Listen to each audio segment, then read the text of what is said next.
Nwunye oke nchaba ụmụ gee m ntị ọfụma.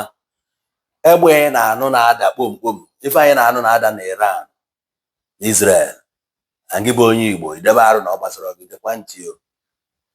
Okwu a bụkwa ometụta anya, ometụta imi. O nwere ike okwu anyị na-ajụ ebe ka onye a na-eje, ị ga-ege ntị ọfụma, gee m ntị na ntị bụ okenye. Iran esujebegoli ya Israel na and Trump na-aba mgbe ji ikwe nwekwa ka o si n'ọrịa baikunkum. Ị na-anya n'abalị efu ife mizaịl ebe a niile na-esi na Iran na-efegharị n'elu. Onye ndị ka ọ na-achụ ndị Iran, ndị Israel. Ayapụta nyaa nwekwa ka esi na-egosi anyị vidiyo si na omenifite ọgwarị na a na-afụ ọkụ nwa ka ọ na-efegharị n'elu. Gekwa nụ ntị, ife a teknọlọji, ife abụzikwa gee ntị. Ife na-achụgharị na ebe ọbụla onye Israel nọ, ife agha na-achụgharị ya. Nke njekwu na ndị Israel emekwa ife a na-akpọ infiltration n'ala Igbo. Ị na-anya n'ala Igbo ebe anya akọsịrị na ya bụ ụmụ Israel, ụmụ Israel. Nna anekwa ka onye Igbo si gị onye Israel. Kịta ife a na-afe efegharị na ọ ga-efegide bịa daa na ba ya ebe ọ na-achụgharị ụmụ Israel. Ị na-ekele bụkwa n'ogbe ụmụ ọ bụ saịdị agụleri, saịdị a na-agbago ebe anwa ịghọtago.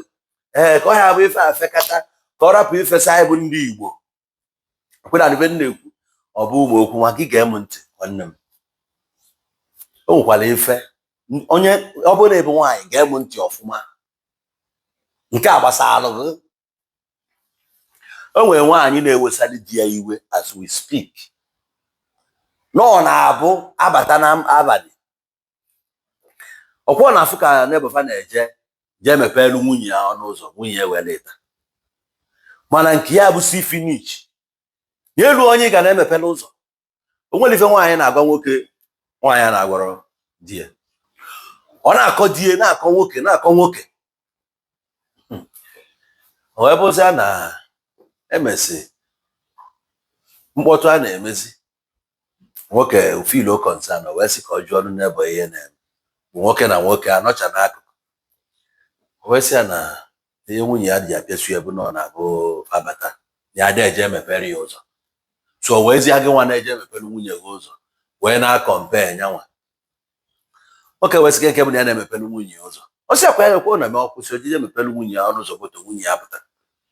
Nọ ife a ka nwunye ya na-achọ, nọ igbo ife a na-ekiri na Nollywood. Ịgbago ọ na-emekwa ya. Nwoke wesị na ife ọ na-ejikwa emepe ụzọ bụ na ọnụ ụzọ ya dịrọ mma. Na before ihe ịnọ n'ime na ị ga-emepe nwunye ya, na ị ga-apụ aside wee mepee ya. Nọ ya ka ya na-eji aja aside wee jee mepelu nwunye ya ọnụ ụzọ.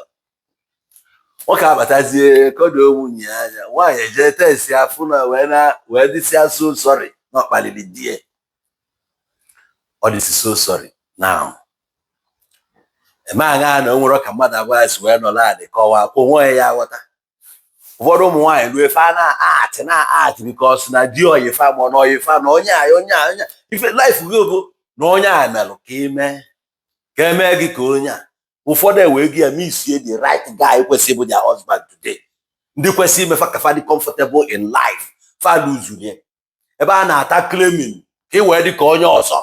Ife ịma na eburo ị na-achọ ka ị bụrụ ya anti ididi ndị bụkwa ididi ndị ife na-abụrụ ịbụrụ ya. Stop trying to make yourself in abụrụ.